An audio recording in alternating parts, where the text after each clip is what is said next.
Сәлеметсіздер ме?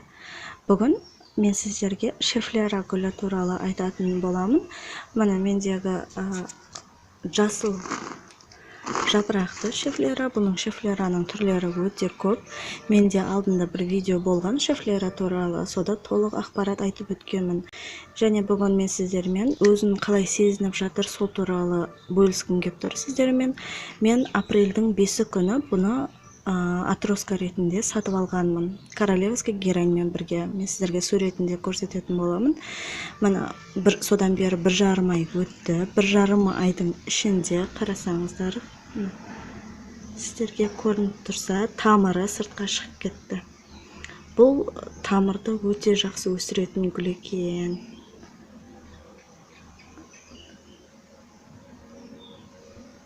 Көрініп тұрса сіздерге, тамыры сыртына шығып кетті. Енді бұны мен осылай қалдыра алмаймын, себебі бұның зақым тиеді тамырларына. Үлкен горшокқа ауыстыруым керек. Мен бұған мына үйдегі бар горшокты алдым. Кәдімгі бұрынғы гүлден қалған ескі горшок. Ешнәрсе етпейді деп ойлаймын. Мынадан сәл ғана үлкен. Менен көп адамдар сұрап жатады, перевалка жасаған кезде қандай горшок алайық, қалай өлшейік деп. Мен осындай алсаңыздар болады.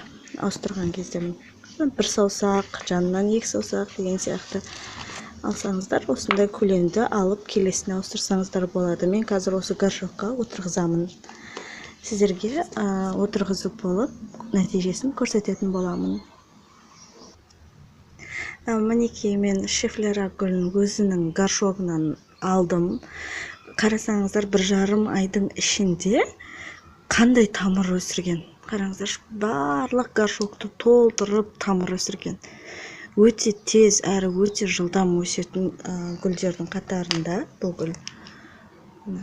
Және маған келгелі көптеген жапырақтарын шығарып, өзін жақсы сезініп, мен сіздерге алғашқы сатып алған кездегі жағдайын сіздерге көрсететін боламын.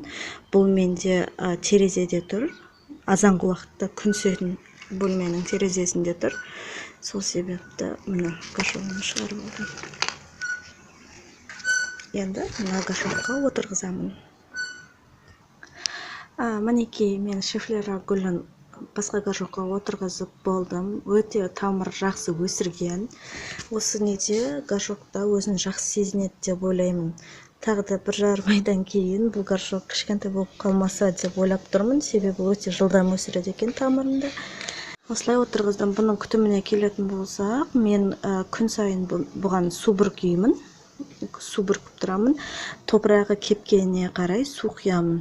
Басқа ешқандай да менен күтім талап етіп тұрған жоқ. Тек қана бұл жарық жерде тұрса жақсы өседі екен. Менде жарық жерде тұр. Азанғы уақытта күн тікелей түсіп, одан кейін қалған уақытта жарық болып тұрады. Азанғы уақыттың күні бұған қатты әсер етпеді. Міне өзін жақсы сезініп, жапырақтарын шығарып жатыр. Мына кішкентай жапырақтар бар. Және бұны қазір мен отырғыздым, және мына эпилмен су бүркіп жатырмын, стресс снимать ету үшін. Бұған мен қазір топырағына су құймаймын.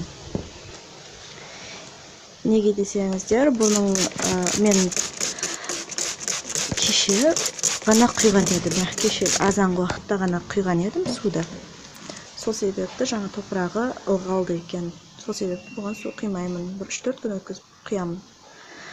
Назарларыңызға рахмет. Егер видео ұнаса лайк басыңыздар, және менің каналыма тіркелуді ұмытпаңыздар. Сау болыңыздар.